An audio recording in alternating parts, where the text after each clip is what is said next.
Eh bien salut à tous, je vais vous montrer aujourd'hui comment rapidement changer un filtre à gasoil. Donc on enlève tranquillement le support déjà.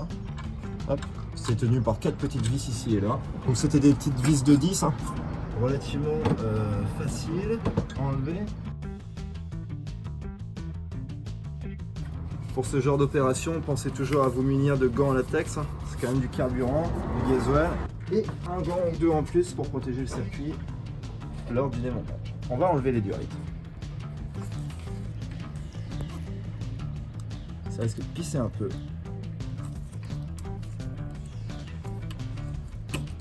Voilà, la première durite. On protège directement avec un petit gant. Voilà. Pour éviter toute impureté.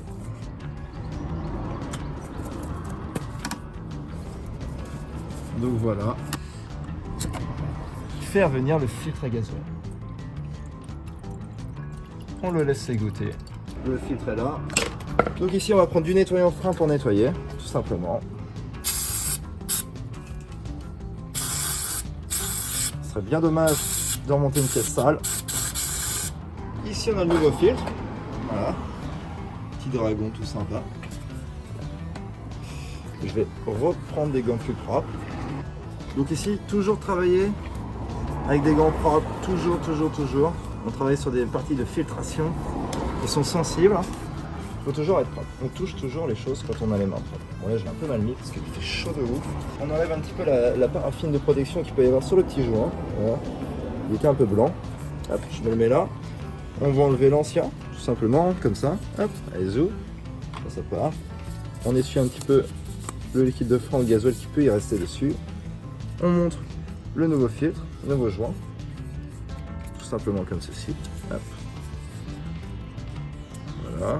Tac, il va nickel. On prend le nouveau filtre. Voilà. Donc il n'y a pas moyen de se tromper, hein. Une partie pleine, une partie avec le trou. La partie avec le trou, on vient la refixer tout simplement dans le bloc. Tac. On vérifie qu'il n'y ait pas d'impuretés qui sont tombées. Voilà. Logiquement, c'est plutôt propre. Ici, on vient tout simplement mettre le nouveau joint de ce sens-là. Filtre. Nouveau filtre, pardon. Avec le nouveau joint, c'était encore plus dur à insérer. Et maintenant que c'est bon, c'est fait. On remet vite fait les durites. Voilà, on perd pas de temps. Aucune impureté doit rentrer dans le système. On remet une vis là, une vis là. Toujours serré en croix, hein. Donc là on visse au contact. Dès qu'on sent la moindre résistance, on arrête. Tac. Alors je n'ai pas le couple de serrage, je ne connais pas du tout le couple de serrage qu'il faut mettre au filtre. Parce que tout simplement, on n'a pas de RTA sur cette voiture. En tout cas, moi j'en ai pas. Et elle est difficile à trouver. Tac. Donc là j'ai serré au contact. Et on va faire un deuxième serrage au couteau.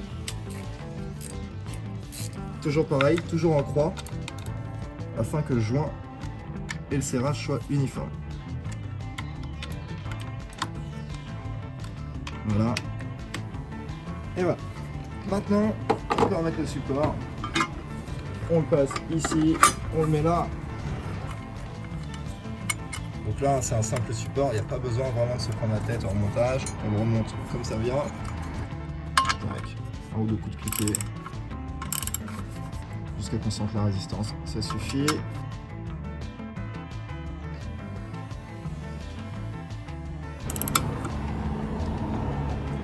Et enfin, pour terminer l'opération, le nettoyant frein c'est volatile. Alors regardez, par exemple, on en met sur le disque. Juste pour vous montrer un exemple. J'ai 2-3 traces de graisse ici sur mon disque parce que voilà, on est en train de bricoler au niveau de la rotule, etc. Vous donnez un peu de nettoyant frein. Donc déjà ça s'égoutte, hein, tout simplement par gravité.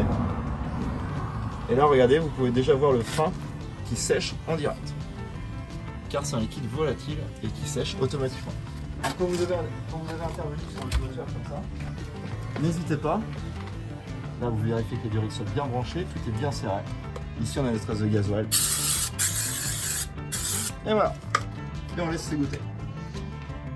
Donc voilà, je vous souhaite une bonne journée, une bonne soirée. Lâchez un petit pouce bleu et je vous dis à bientôt. Salut!